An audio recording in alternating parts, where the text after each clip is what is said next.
दास म्हणता माते कशाचे भय रामा जाईन ज्या स्थळी सुखघना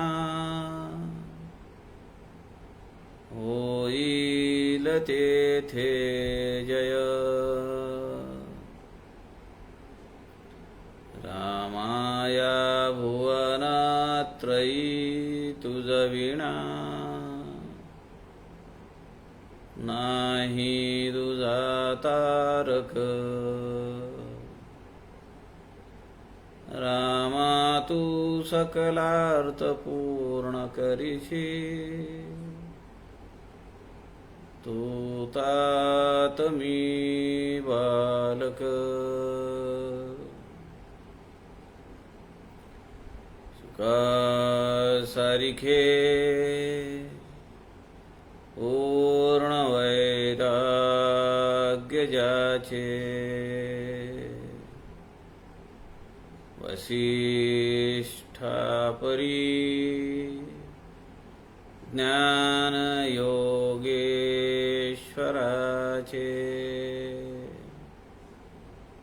कवी वाल्मिकी सारिखा मान्य ऐसा नमस्कार माझा सद्गुरु रामदासा मला वाटते अंतरीत्वा वसावे तुझ्या दासबोधासी त्वा बोध व्हावे अपत्यापरी पाजवी प्रेम रसा महाराजया सद्गुरु रामदासा जय जय रघुवीर समर्थ सब संतन की जय।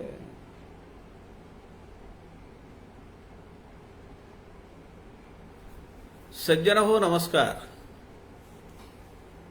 सद्गुरु समर्थ रामदास स्वामींच्या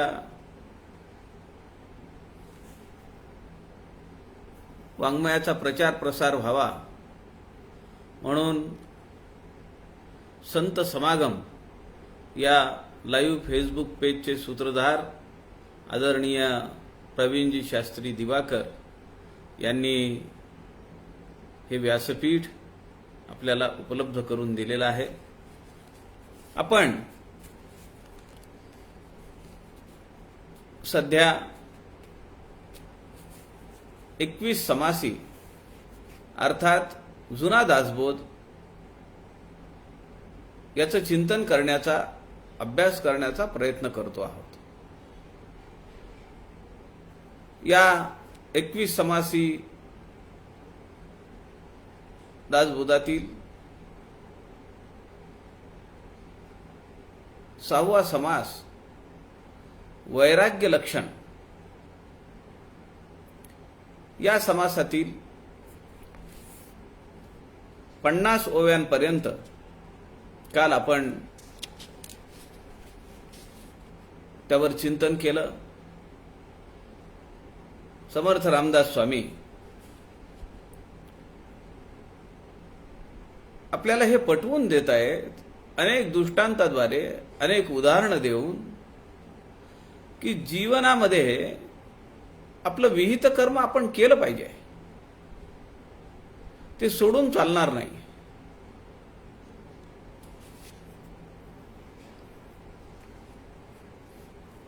पण त्यात अडकून पडू नये, त्यात गुंतून राहू नये। प्रापंचिक आयुष्य जगताना, संसारिक आयुष्य जगताना आपण भगवंताचं नामस्मरण केलं पाहिजे, नवविधा भक्ती केली पाहिजे, त्यातल्या एखाद्या भक्तीमध्ये आपण पारंगत होण्याचा प्रयत्न केला पाहिजे. आणि जोपर्यंत या दृश्य विश्वाचं मिथ्यत्व लक्षात येत नाही तोपर्यंत माणूस त्यातून डिटॅच होत नाही. म्हणून समर्थ आम्हाला त्यातलं मिथ्यत्व पटवून देतात. हे किती नाशिवंत आहे, हे किती फोल आहे, हे किती खोटं आहे, अशी अनेक उदाहरणं देऊन समर्थ आम्हाला या ठिकाणी हे सगळं पटवून देत आहेत. समर्थ म्हणतायत की आयुष्यभर ज्या कुटुंबातल्या सदस्यांसाठी भगवंताला विनमुख होऊन तू राबलास, त्यातलं काहीही तुझ्यासोबत येणार नाही. काय येईल तर भगवंताची केलेली प्रार्थना, भगवंताची केलेली वंदना, अर्चन भक्ती, श्रवण भक्ती, जे केलं असेल तेच सोबत येईल. समर्थ असंही म्हणतात की अरे तू किती आत्तापर्यंत पुनरावृत्ती भोगल्या, आत्तापर्यंत किती जन्म झाले तुला माहिती आहे का? आम्हाला माहिती नाही. अहो, आम्हाला 2 वर्षाखाली 5 वर्षाखाली काय झालं ते लक्षात येत नाही. मागच्या जन्माचं काय समजणार आहे? पण असं आहे की ते संस्कार मात्र काही सूक्ष्म अंशाने आमच्या सगळ्या पुढच्या जीवनामध्ये ते अधूनमधून प्रकट होतात. उदाहरण धरून चला, मी कुणाला लाथ मारली तर नक्की मी मागच्या कधीतरी कुठल्या तरी जन्मामध्ये गाढव घोडा होतो. मी कुणाला चावलो, हा सूक्ष्म संस्कार आहे त्या जन्माचा. मी कधीतरी कुत्रा होतो. अशा अनेक जन्मांचे सूक्ष्म संस्कार घेऊन आणि ते संस्कार वाढत वाढत वाढत वाढत आपली पुढे पुढे पुढे पुढे आपण जात असतो. त्यात वाईटही आहे आणि चांगलंही आहे, दोन्ही गोष्टी आहेत. बँकेमध्ये गेल्यानंतर आपल्याला आपल्या खात्यावर लोन किती आहे आणि क्रेडिट किती आहे, बँकेमध्ये जमा किती आहे, हे दोन्ही गोष्टी समजतात. तसं आहे. समर्थ म्हणतात अरे आत्तापर्यंत किती जन्म घेतले, तुझे आई वडील भाऊ बहिणी सुना जावई नातू पंतू हे सगळे जर एका ओळीने उभे केले तर समर्थ या ठिकाणी म्हणतायत स्त्री कन्या पुत्र होती लक्षान लक्ष. त्याचा काही अंदाज आहे का? इथपर्यंत आपण काल पाहिलं होतं. या समासातल्या पुढच्या ओव्या आपण ओवी क्रमांक 52 पासून पुढच्या ओव्यांचा विचार करू. श्रीराम समर्थ. श्रीराम. कर्मयोगे सकळ मिळाली, एके स्थळी जन्मास आली, ते तुवा आपुली मानिली, कैसिरे पडत मूर्खा. श्रीराम.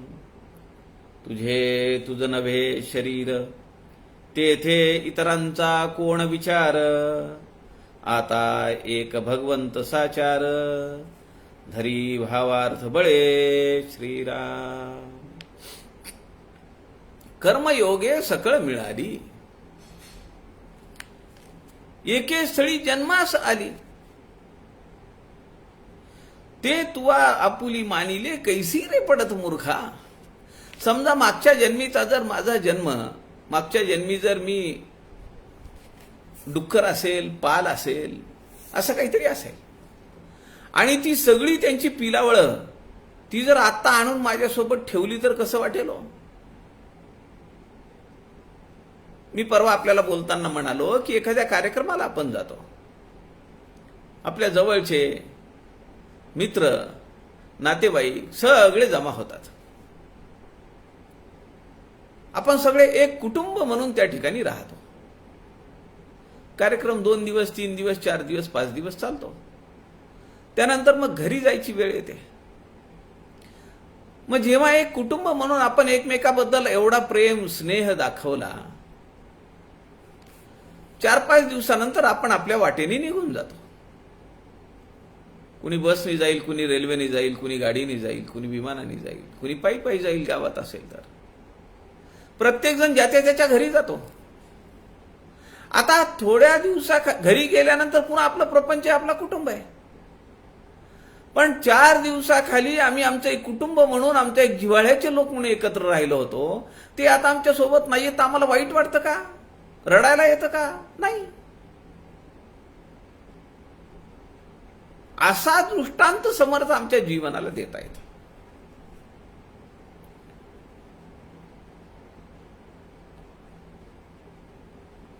समर्थ या ठिकाणी म्हणतायत, कर्मयोगे सकळ मिळाली. एका निमित्ताने सगळे एकत्र आले, एके स्थळी जन्मास आली. एकाच आईच्या पोटातून त्यांनी जन्म घेतला. ते तू आपुली मानिली, कैसी रे पडत मूर्खा. पडत मूर्ख म्हणलंय. अभ्यास आहे, ज्ञान मिळवलं आणि तू रडतो. घरातला काही अपघात झाला, घरात दुःख आलं, घरात संकट आलं म्हणून तू रडतो. समर्थ पडत मूर्ख म्हणतात. आपल्याला माहिती आहे टिळकांच्या बाबतीमध्ये काय प्रसंग घडला होता. मुलगा गेला टिळकांचा. टिळक प्रेसमध्ये बसलेले आहेत. लोक सांत्वनासाठी गेले.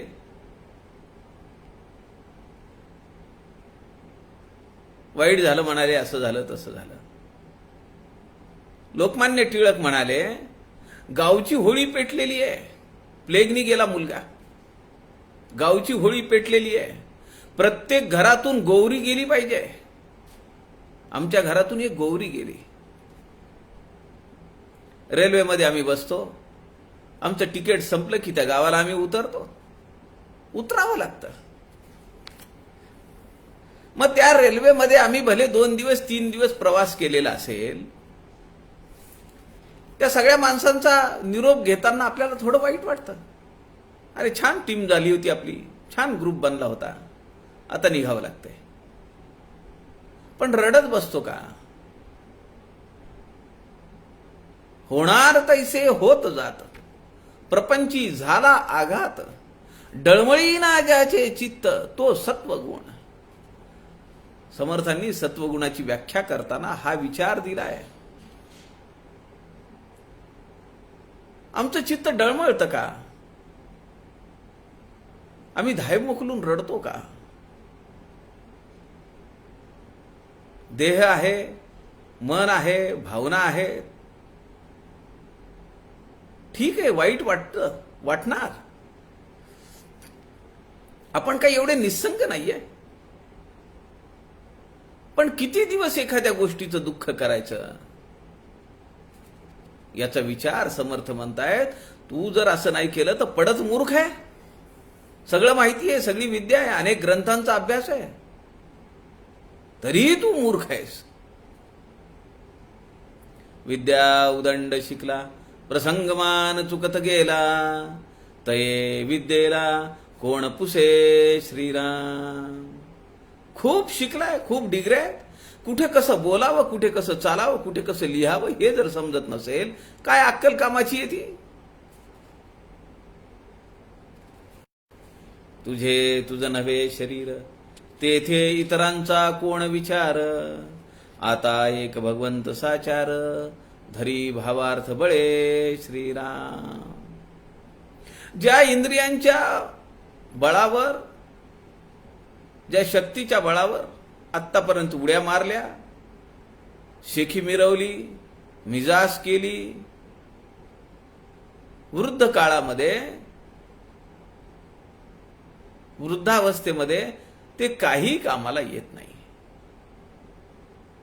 अनेक मल्लांना हरवलेलं असतं, कुस्तीमध्ये, पण गात्र गलित झाली. ज्या वेडकोळ्या काढल्या पिंडरीमध्ये, दंडामध्ये, ते सगळे चिरकुटासारखे होऊन जातात. समर्थांनी वर्णन केलेलं आहे. कातडी कशी लोंबते म्हणाले, चिरकुटासारखे. जीर्ण झालेलं वस्त्र कसं लोंबतं त्याप्रमाणे. आपल्या शरीरावर विश्वास नाहीये. आपलं शरीर आपल्या काबूत नाहीये.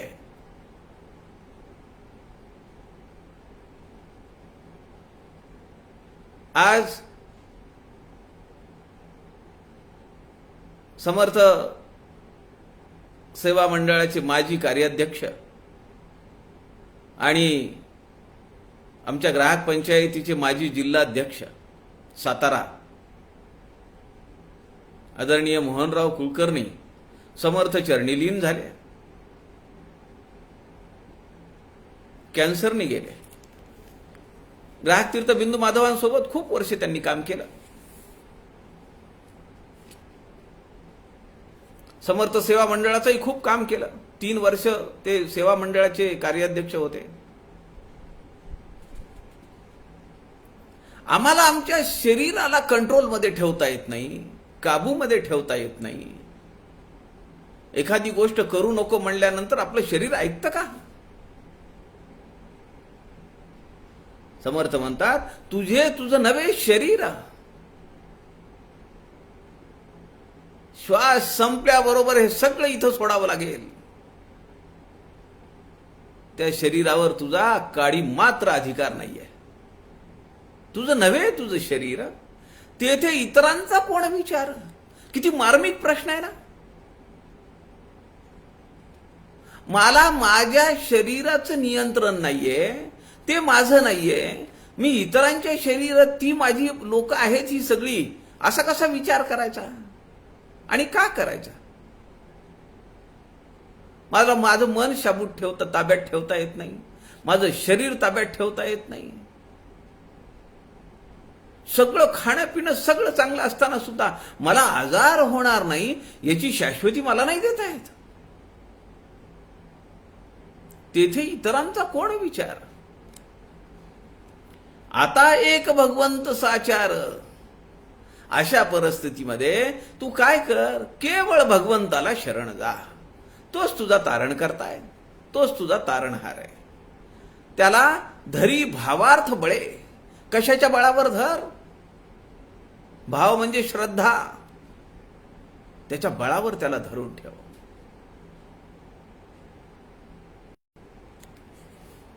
समर्थ दासबोधामध्ये म्हणतात, माझही वृद्धाप्य आले, लोकी वेगळे घातले, आहा देवा ओढवले, अदृष्ट माझे श्रीराम. सगुण परीक्षा अवखड. पूर्वी देव नाही पूजिला, वैभव देखो न भुलला, सेखी प्राणी प्रस्तावला, वृद्धपणी श्रीराम. वय झालं, गात्र गलित झाली आहेत, हातात कुठला अधिकार राहिला नाही, कुठली घराची सूत्र राहिली नाहीत. अशा वेळी समर्थ म्हणतायत, मजही वृद्धाप्य आले, लेकी वेगळे घातले. पोरांनी मला वेगळं केलं. म्हातारा सारखा खोकतो म्हणले, इकडे थूक तिकडे थूक करतो, पडून राहतो, जखमा झाल्या अंगावर. आमच्या पोरांना त्याची तो दुःख संसर्ग होईल, बाजूला ठेवा म्हणले. लेकी वेगळे घातले, आहा देवा ओढवले, अदृष्ट माझे. अरे भगवंता, मी काय पाप केलं होतं हे मला बघायला तू वेळ ठेवली का? उचलत नाही तुम्हाला असं तेव्हा तो भगवंताला विचारतो. अरे तू भगवंताचं केलं काय? कुठल्या अधिकाराने भगवंताला प्रश्न विचारतो? भगवंत तर कधीच कोणाची उपेक्षा करत नाही. शरणागताची अनन्य चिंता वाहे, सर्व काळ चिंता वाहे. नुपेक्षी कदा रामदासाभिमानी, उपेक्षी कदा दास रामाभिमानी. भगवंत सारखी काळजी घेतो भक्ताची. तू भगवंताचं केलं काय? ती कथा मी एक ऐकली होती खूप वर्षाखाली.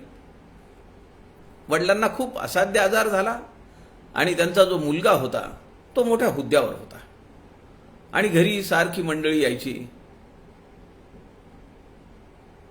त्यांच्या चर्चा व्हायची आणि वडील मागच्या घरामध्ये ते खोकलायचे, त्यांना बेडका यायचा, ते ओरडायचे. असाध्य आजार झाला होता, बेड रिडन होते. लोक विचारायचे कोण आहे हो? आता हा जो मुलगा आहे आणि त्याची जी बायको आहे म्हणजे त्या म्हाताऱ्याची सून, आणि त्यांना एक शाळेत जाणारा लहान मुलगा होता.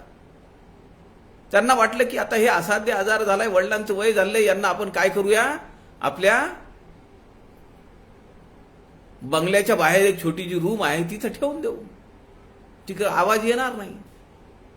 मग आता तिथं ठेवलं म्हणजे त्यांचं बेड वगैरे सगळं वेगळं झालं, जेवणाचं ताट, तांब्या, पेला सगळं वेगळं झालं, ताट वाटी.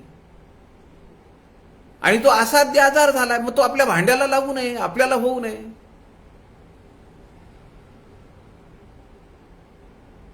काही दिवसानंतर ते भांड खराब झालं. थोड्या दिवसांनी ते वडीलही गेले. भंगारवाला आला. बऱ्याच दिवसानंतर ते म्हणाले की घरातलं सगळं सामान काढून टाका म्हणजे आता. तो मुलगा पण तिथं होता. ते भंगारवाल्याला देताना ते खराब झालेलं भांड, फुटलेलं भांड ते पाहून तो मुलगा म्हणाला, बाबा मी तुमच्यासाठी चांगल्या क्वालिटीची भांडी देईन तुम्हाला. वडिलांनी चमकून पाहिलं मुलाकडे. तो म्हणाला, हो काय झालं? आजोबांना तुम्ही जी भांडी दिली ती कमी प्रतीची होती, त्याला छिद्र पडली. तुम्ही जेव्हा म्हातारे व्हाल तेव्हा मी तुम्हाला चांगल्या क्वालिटीची भांडी देईन. आता डोळे उघडले, पण उपयोग काय? वडील तर गेले निघून. समर्थ या ठिकाणी म्हणतायत, पूर्वी देव नाही पूजिला, वैभव देखो न भूलला. माझी सत्ता, माझं पद, माझा पैसा, माझा पगार, माझ्याकडे येणारे जाणारे लोक, मी किती मोठा आहे, समाजात मला किती मान आहे, आणि घरामध्ये कशाला ठेवलीत मी डस्टबिन? आजकाल अशी भाषा झाली आहे म्हणे, मला माहित नाही, मी ऐकलं नाही कुणाच्या तोंडून असं कुणी बोललेलं, पण मी ऐकलंय घरात डस्टबिन किती आहेत असं मुलीकडचे लोक विचारतात. काय पद्धत आहे? अशा घरातली मुलगी न केलेली परवडली ना. ज्या मुलीला किंवा मुलीच्या घरातल्या लोकांना घरातली वृद्ध माणसं ही डस्टबिन वाटत असतील, अहो अशांचं सोयर पण नाही झालं तर मी म्हणतो ती परमेश्वरी कृपा. काय करायची अशी माणसं घेऊन? उद्या तुम्ही डस्टबिन होणार नाही का? तुमचे हाल कुत्रा खाणार नाही? मी तुम्हाला सांगतो, समर्थांनी मातेचं कौतुक खूप केलेलं आहे. या पृथ्वीच्या पाठीवर जर भगवंताचं रूप पाहायचं असेल तर ते मातेच्या स्वरूपात पाहिलं पाहिजे. माता वाटून कृपाळू झाला, समर्थ म्हणतात. तिच्या एवढा आळस नाही, ती राग करत नाही, ती द्वेष करत नाही, ती चिडत नाही.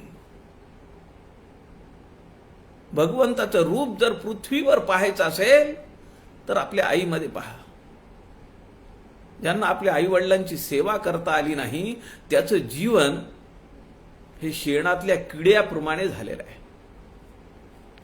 काही उपयोग नाही. वायाच कष्टविली जननी, विनाकारण जन्म घेतला. त्यामुळे आपल्या आई वडिलांचं हवं नको पण बघणं, त्यांची काळजी घेणं हे सगळ्यात मोठं पुण्यकर्म आहे या जगाच्या पाठीवर. सेखी प्राणी प्रस्तावला वृद्धपणी. भगवंताचं नाव नाही घेतलं, आई वडिलांची सेवा नाही केली. सेखी प्राणी पावला म्हणजे शेवटी काय झालं? सेखी प्राणी प्रस्तावला वृद्धपणी, म्हातारपणी त्याला मोठा पश्चाताप होतो. बरं उपयोग काय? काही उपयोग नाही. तुम्ही म्हणाल एकीकडनं तुम्ही सांगता, समर्थ म्हणतायत की कुणामध्येही गुंतू नको, कुणीही तुझ्यासोबत येणार नाही, कुणीही तुला जवळ करणार नाही, शेवटी तुला एकट्यालाच जायचंय. मग कशाला आपण आई वडिलांची सेवा करा, कशाला मुलांचं बघा, कशाला नातवांचं बघा, कशाला भावा बहिणीचं बघा. हीच तर मोठी गंमत आहे. मला माहिती आहे की यात मला गुंतून नाही पडायचं, परंतु माझ्या वाट्याला आलेलं विहित कर्म मी केलं पाहिजे. मला या जगाच्या पाठीवर आणलं कुणी? मी जीव म्हणून एवढी वर्ष जगलो, मी एवढा पैसा कमावला, एवढी इस्टेट कमवली, एवढं समाजामध्ये नाव कमावलं. कुणामुळे झालं हे? त्यांचं काही ऋण देणार की नाही? त्या ऋणाची, त्या कृतज्ञतेची काही परतफेड करणार का नाही? आणि ती समर्पित भावनेनं केली पाहिजे. कुणी मातृभूमीची सेवा करतं, कुणी जन्मदात्या आईची सेवा करतं, कुणी काळ्या आईची सेवा करतं. पण सेवा केलीच पाहिजे.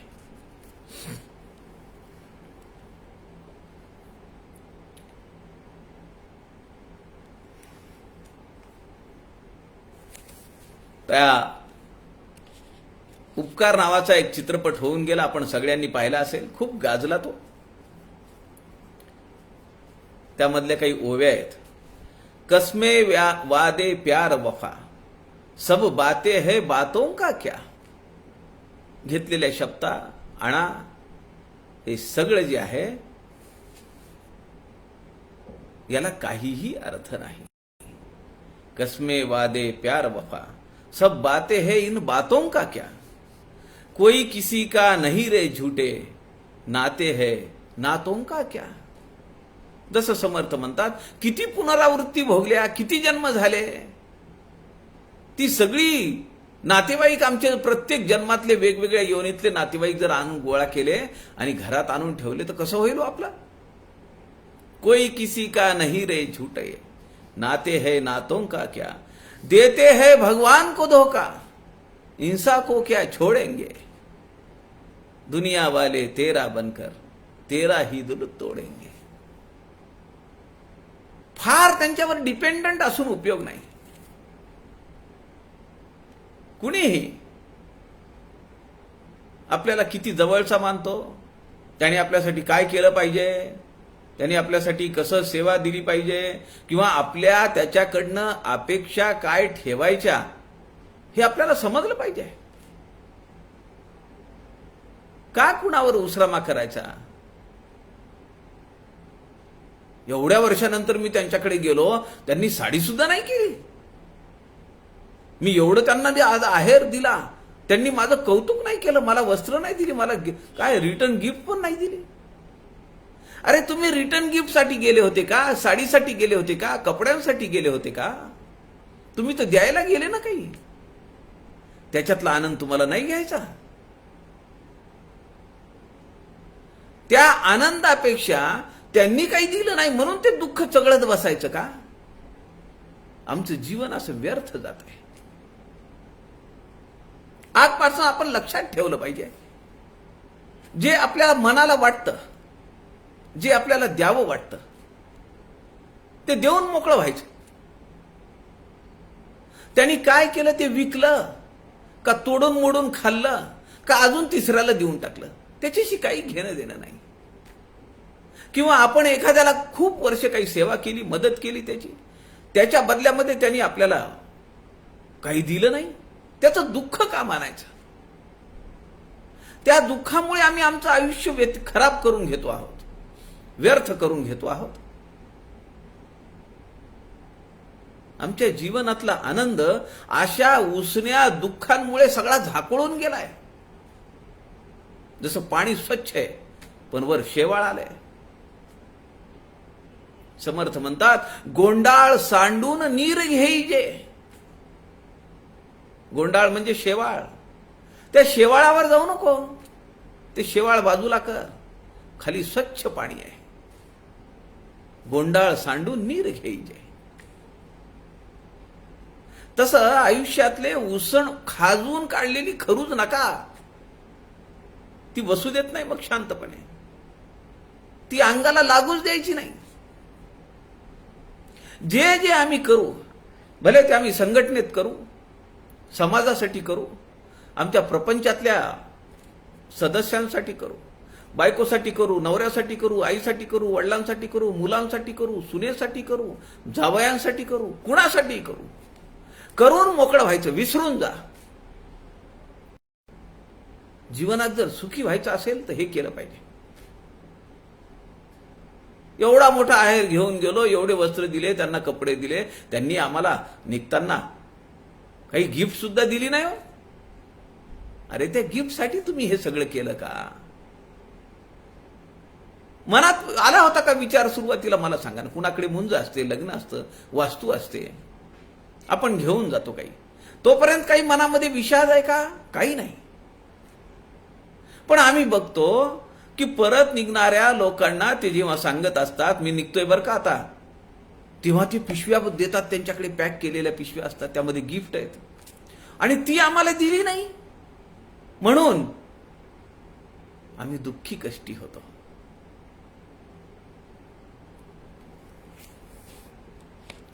त्यामुळे समर्थ जसं म्हणतात त्याप्रमाणे आपल्या जीवनाचं ध्येय साध्य करून घ्यायचं असेल तर उपयोगिता किती आहे याचा विचार न करता प्रेम करत जा. त्यातून मला काय मिळेल, माझा फायदा काय, हा विचार मनात कधीही येता कामा नये. आपण आपलं काम करत राहावं. समोरचा माणूस आपल्याशी वाईट वागत असला तरी आपण त्याच्याशी मुद्दाम होऊन वाईट वागू नये. उलट त्याला जर असं वाटत असेल, त्याची जर अपेक्षा असेल, तर आपण त्याला एखादा फोन करावा, त्याची ख्याली खुशाली विचारावी. काही दूर गेलेला आहे, मनाने दूर गेलेला आहे,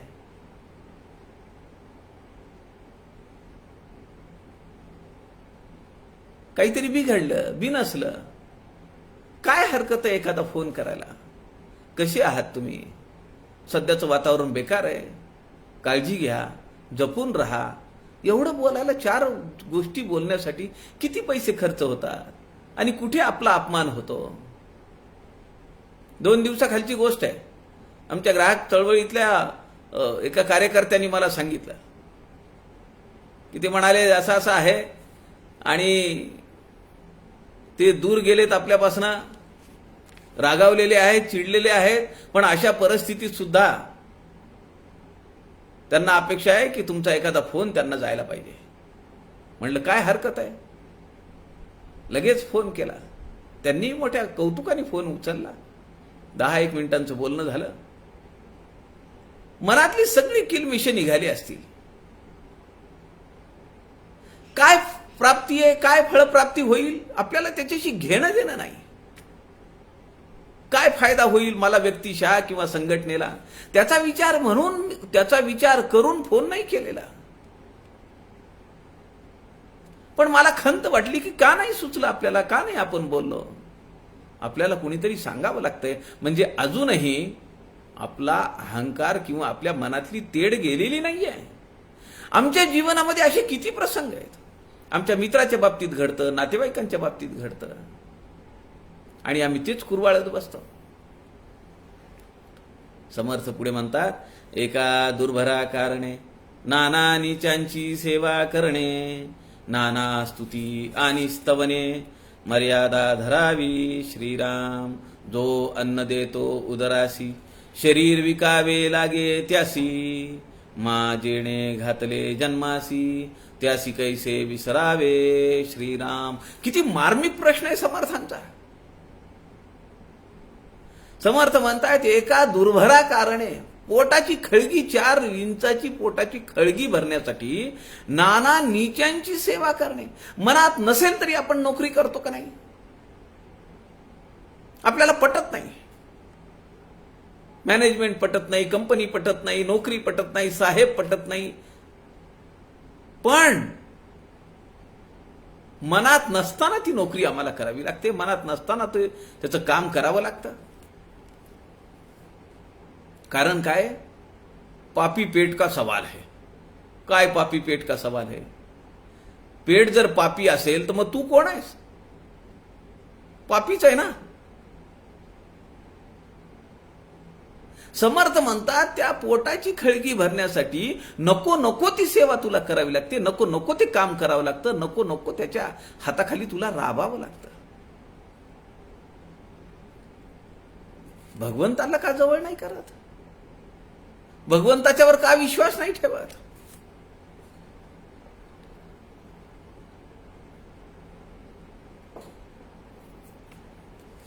मनाच्या श्लोकामध्ये समर्थ म्हणतात, धरा श्रीवरा त्या हरा अंतराते, तरा दुस्तरा त्या परासागराते, सरावी सरात्या भरा दुर्भराते, करानी करात्या खरा मच्छराते. हा जो मत्सर आहे ना त्याला समर्थ गाढव म्हणतात. खर म्हणजे गाढव.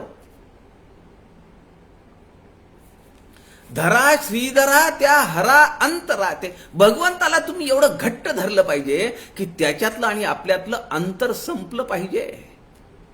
काय कल्पना आहे. म्हणजे त्याला मिठी मारली पाहिजे भगवंताला. आणि भगवंत कुणी कुणाला मिठी मारतं का मला सांगा? ती तेवढी जवळीक निर्माण झाली पाहिजे. धरा श्रीवरा त्या हरा अंतराते, तरा दुस्तरा त्या परासागराते. त्याला एकदा मिठी मारली, त्याला जर जवळ घेतलं, तो आपल्याला कडेवर बसवतो आणि दुस्तर पार करून नेतो. तरा दुस्तरा त्या परासागराते, खरा विसरा सरा विसरा त्या भरा दुर्भराते. ही ओवी महत्वाची आहे. हा चरण महत्वाचा आहे आत्ताच्या ओवीसाठी. समर्थ म्हणतायत, एका दुर्भरा कारणे नाना नीचांची सेवा करणे. ही पोट भरण्यासाठी म्हणून तू किती काय काय वाईट कर्म करशील मनात नसताना. या मनाच्या श्लोकामध्ये समर्थ म्हणतायत, सरा विसरा त्या भरा दुर्भराते. कितीही भरलं तरी जे दुर्भर आहे, दुर्भराते म्हणजे काय? जे भरल्या भरत नाही. आता अकंठ जेवण केलंय, रस पोळी खाल्लीये, भजी खाल्लीये, चोपून जेवण केलंय, 5-6 वाट्या रिचवल्या. आता समोर मला पळी जरी रसाची आली तरी मला ढचमळायला लागेल. संध्याकाळी 5-6 वाजता चहा सोबत 2 बिस्किट मिळाली तर नाकू म्हणतो का कोणी? किंवा संध्याकाळी रस आज खूप केला होता, उरली का एखादी वाटी, असा मनात विचार येतो का नाही? जे दुर्भार आहे, भरता भरत नाही, समर्थ म्हणतात त्याची चिंता करू नका. अनन्या चिंतयन्तो माम ये जना पर्युपासते तेषां नित्याभियुक्तानम योगक्षेमम वहाम्यहम. अहो त्याची गॅरंटी घेतली आहे ना, त्यांनी गॅरंटी घेतली आहे. ती माझी ड्युटी आहे. भगवंत म्हणतो, जे तुला नाहीये तुझ्याकडे त्याचा योग घडवून देईन मी, ते तुला मिळवून देईन, आणि जे आहे तुझ्याकडे त्याला मी क्षेम ठेवीन. म्हणून समर्थ या ठिकाणी म्हणतात, सरा विसरा त्या भरा दुर्भराते, करा नि करा त्या खरा मत्सराते. मत्सराला खर मानले, गाढव मानले. जो अन्न देतो उदरासी, शरीर विकावे लागे त्यासी, माझेणे घातले जन्मासी, त्यासी कैसे विसरावे श्रीराम. कसं काय विसरतो? ज्या भगवंतानी तुला जन्माला घातलं त्याला तू विसरला. जिस यार ने नथ दी उसका सुमिरन बार बार, कबीरजी म्हणतात.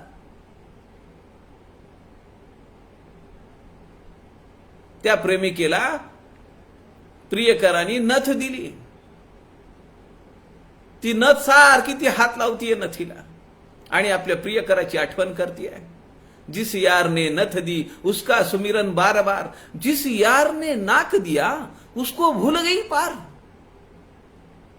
अरे ज्याने तुला नाक दिलं, ज्या भगवंतानी हा सगळा देह दिला, त्याचं स्मरण कधीच नाही करणार. समर्थांनी मोठा मार्मिक प्रश्न विचारलाय. जो अन्न देतो उदराशी तो तुला अन्नाची वेळ कसं करतो ना? ते कोण उपाशी मरतो मला सांगा? जो अन्न देतो उदराशी शरीर विकावे लागे त्यासी, मा जेणे घातले जन्मासी त्यासी कैसे विसरावे. समर्थ दासबोधामध्ये म्हणतात 200 समासी दासबोधामध्ये, साहेबासी लोटांगणी जावे नीचा सारिखे व्हावे आणि देवास न म्हणावे हे कोण ज्ञान श्रीराम.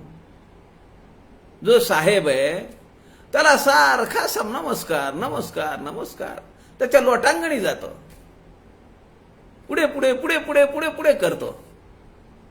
का? तर तो साहेब आहे म्हणून. साहेबाशी लोटांगणी जावे नीचा सारिखे व्हावे आणि देवासनं म्हणावे हे कोण ज्ञान. अरे कुठलं ज्ञान घेतलं तू? हे साहेब कामासी नाही गेला गृहीत सुरवाडो न बैसला, तरी साहेब कुटील तयाला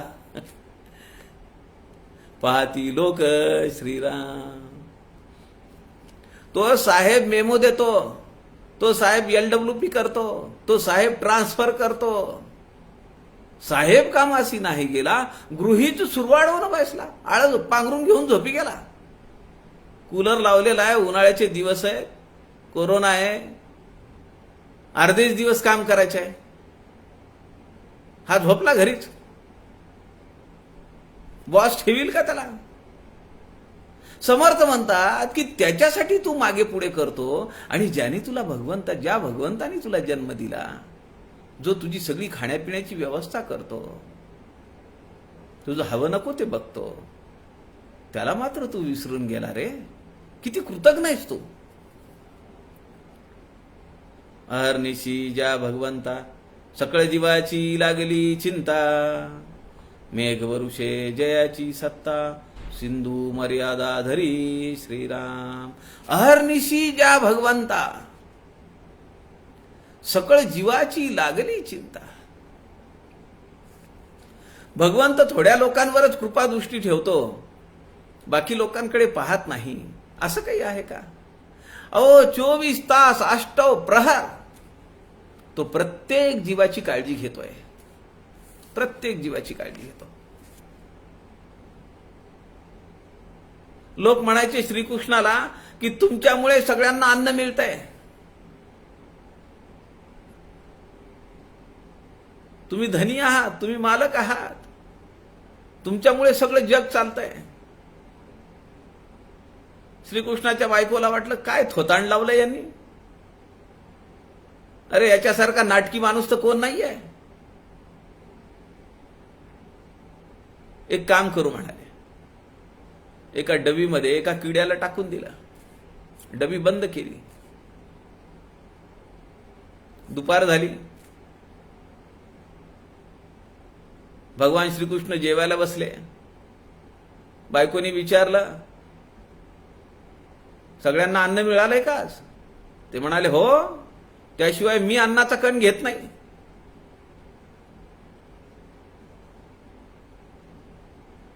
ती म्हणाली बघा. ते म्हणले तूच बघ, तू कन्फर्म कर, तू खात्री करून घे, मला काही संशय नाहीये. आणि बसले जेवायला. बायकोला वाटलं खरंच काही गडबड आहे का. खात्री करून घेण्यासाठी ती गेली, ती पेटी उघडली, त्यातली डबी काढली, डबी उघडली. आतला जो किडा आहे त्याच्या तोंडामध्ये तांदळाचा दाणा आहे. अहर्निशी ज्या भगवंता सकळ जीवाची लागली चिंता, मेघ वरुषे जयाची सत्ता सिंधू मर्यादा धरी. अहो त्याच्या आज्ञेशिवाय सागराने त्याची मर्यादा धरली आहे का? मे महिना चटकाय, आता पुढच्या आठवड्यात वातावरण बदलायला चालू होईल. कुणाची आज्ञा आहे? आता पाऊस पडला पाहिजे. मेघ वरुषे जयाची सत्ता. केव्हा काय पाहिजे हे तो बरोबर देतो. फार उगीच आपले ह्या टूरला जा, त्या टूरला जा, इकडे फिर तिकडे फिर, तोंडवर करून निघाले, बसा घरात. त्याचंच दिलेलं आहे, ही भेटही त्याचीच आहे. तो काही वाईट करत नाही. त्याला जे योग्य वाटतं ते या सृष्टीसाठी योग्य आहे. माझ्या एकट्यासाठी काय योग्य ना अयोग्य त्याला नाही पाहायचं. त्याला हे सगळं ब्रह्मांड चालवायचं आहे. आपण आपल्या घराचं घर शाबूत राहण्यासाठी आपण एखाद्या सदस्याला आपण ताडण करतो. काही निर्णय घ्यावे लागतात. त्याला वाईट वाटतं का नाही? त्याला वाईट वाटणार. त्याला वाटणार की माझ्याकडे दुर्लक्ष केलं यांनी, माझ्यावर यांनी अन्याय केलाय. पण त्याच्या पाठीमागची काहीतरी भावना असते, त्याच्या पाठीमागं काहीतरी नियोजन आहे. कारण त्याला घर चालवायचं आहे. मेघवरुषे जयाची सत्ता, सिंधू मर्यादा धरी, भूमी धरली धराधरे, प्रगट होई जे दिनकरे, ऐसी सृष्टी सत्ता मात्रे, चालवी जो का श्रीराम. सूर्य वेळेवर उगवतो, चंद्र वेळेवर उगवतो, सूर्यास्त वेळेवर होतो. या सगळ्या गोष्टी कुणाच्या सत्तेवर चालतात?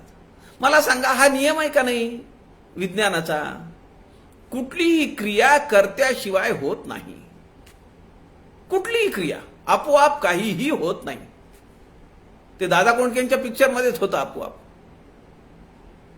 सृष्टीमध्ये काही आपोआप होत नाही. ऐसा कृपाळू देवादिदेव, नेणवे जयाचे लाघव, जो सांभाळी सकळ जीव, कृपाळूपणे श्रीराम. समर्थ म्हणतायत, ऐसा कृपाळू देवादिदेव, नेणवे जयाचे लाघव. त्याचं कर्तृत्व कुणाला समजणार नाही.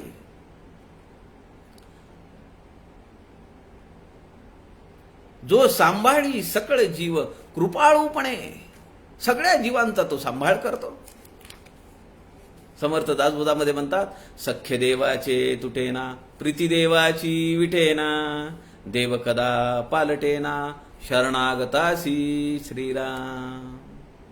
देवकृपेचा सागरू, देव करुणेचा जळधरू, देवासी भक्तांचा विसरू, पडणार नाही श्रीराम. अहर्निश अहर्निश ज्या भगवंता, सकळ जीवांची लागली चिंता. समर्थ म्हणतायत, देवासी भक्तांचा विसरू पडणार नाही, देव कदा पालटेना शरणागतासी. एवढंच नव्हे, समर्थ पुढे म्हणतात, देवभक्त कोणे वधिला, कधी देखिला ना ऐकिला, शरणागतास देव झाला, वज्रपंजरू श्रीराम. जो अनन्य भावाने त्याच्याकडे शरण जातो तो त्याचं रक्षण करतो. तो कैवारी आहे, तो त्याचं सगळं बघतो. आणि म्हणून फक्त कुठे आम्ही कमी पडतो, आमची अनन्य शरणागतता आमची कमी पडतीये. नाहीतर तो आम्हाला कधीही अवेअर करत नाही. आमचं सगळं तो पाहतो. तो आमचा कैवारी आहे. समर्थ एका अभंगामध्ये म्हणतात, कैवारी हनुमान आमुचा, कैवारी हनुमान. पाठी असता तो जग जेठी, पाठी असता तो जग जेठी, वरकड काय गुमान, कैवारी हनुमान अमुचा, कैवारी हनुमान. नित्य निरंतर रक्षिणाना परी, नित्य निरंतर रक्षिणाना परी, धरुनिया अभिमान, कैवारी हनुमान अमुचा, कैवारी हनुमान. द्रोणागिरी करी घेऊनी आला, द्रोणागिरी करी घेऊनी आला, लक्ष्मण प्राण प्रधान अमुचा, कैवारी हनुमान. दासानुदासा हा भरवसा, दासानुदासा हा भरवसा, वाहतसे त्याची आण, कैवारी हनुमान अमुचा कैवारी हनुमान. राम म्हणतायत, कैवारी आमचा हनुमान आहे. हनुमंता, तुझं मी जन्मोजन्मी तुझे तरी मी कृतज्ञता व्यक्त करायला गेलो तरी मी तुझ्या तुला मी पुरा पडणार नाही. एवढे तू माझ्यावर उपकार केलेलेस. राम हनुमंताला म्हणतायत, समर्थ रामाला म्हणतायत. कशी योजना आहे. भगवंत भक्ताचं कधीही उपेक्षा करीत नाही. तो कायम आपल्या भक्ताचं रक्षण करतो. शरणागतास देव झाला वज्रपंजरू, समर्थ दासबोधामध्ये सांगतायत. म्हणून आम्हाला जे आहे तर ते भगवंताच्या प्रती त्याप्रमाणे हे ठेवली पाहिजे. पुढे समर्थ म्हणतात, ऐसा सर्वात्मा श्रीराम सांडून धरती विषय काम, ते प्राणी दुरात्मे अद्धम केले पावती श्रीराम. रामे वीण जे जे आस तितुकी जाणावी नैराश, माझे माझे सावकाश सीणची उरे श्रीराम. ऐसा सर्वात्मा श्रीराम सांडून धरती विषय काम. त्यांच्या जीवनामध्ये नैराश्याशिवाय काही येणार नाही आणि ते प्राणी दुरात्मे अधम केले पावती, अत्यंत अधम गतीला ते जातील. रामे विण जे जे आस, रामाशिवाय माझं काही नाही. माता राम, पिता राम, बंधू राम, सखा राम. नानम जानामी नैव जानम, मी कुणालाही जाणत नाही, केवळ राम. माझे माझे सावकाश सीनसी उरे. काय होईल, तू जर या प्रपंचाला आणि या या दृश्य विश्वाला जर माझं म्हणशील तर तू अधमगतीला जाशील, तू दुरात्मा होशील आणि तुला या जीवनामध्ये केवळ क्षीण येईल. आनंद सुख कुठंच मिळणार नाही. म्हणून रामाची प्रार्थना करावी, रामाच्या कच्छपी लागावं. लपावे अति आदरे रामरूपी, असं समर्थ मनाच्या श्लोकामध्ये म्हणतात. आपल्या सगळ्यांच्या हृदयस्थ परमेश्वराला वंदन करतो. झालेली सेवा समर्थांच्या चरणी अर्पण करतो. जय जय रघुवीर समर्थ.